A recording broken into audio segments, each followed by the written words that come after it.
اپنے تمام اداروں سے ہے اور اپنی عدلیہ سے ہے، اور بالخصوص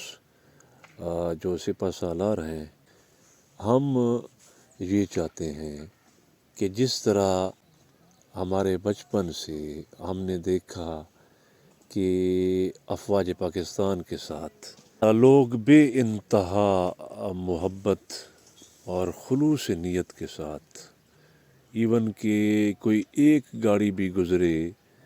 پاکستان فوج کی تو وہ اسے سلیوٹ کرتے تھے، اور ہم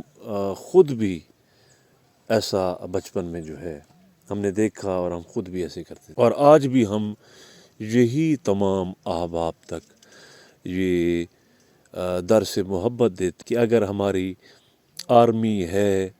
تو ہم ہیں، اور ہم دل و جان کے ساتھ اپنی افواج کے ساتھ ہیں۔ لیکن چونکہ یہ بتانا بہت ضروری ہے کہ آج عوام کے دل میں، لوگوں کے دل میں وہ محبت جیسے پہلے تھی، ہم یہ چاہتے ہیں کہ ویسی محبت دوبارہ قائم کی جائے اور لوگوں کے دل میں یہ محبت ہو۔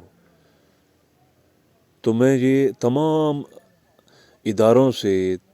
اپنی عدلیہ سے، سپہ سالار سے مخاطب ہوں کہ جو انسان جس کو اللہ تعالیٰ کوئی مقام عطا فرماتا ہے تو اس کا ظرف جو ہے وہ بھی اللہ پاک بڑا عطا فرماتا ہے۔ آپ ایسا نظام لائیں کہ جس میں لوگوں کے دلوں میں آپ کی محبت زیادہ پیدا ہو، اور ہم تو اپنے اسپیچز میں، خطابات میں بھی لوگوں کو یہ درس محبت دیتے ہیں۔ تو آپ ایک ایسا قانون نظام بنائیں جس کو لوگ فخر محسوس کریں۔ ہم کل بھی کہتے تھے، ہم آج بھی کہتے ہیں، ہم ہمیشہ انشاءاللہ تعالیٰ کہتے رہیں گے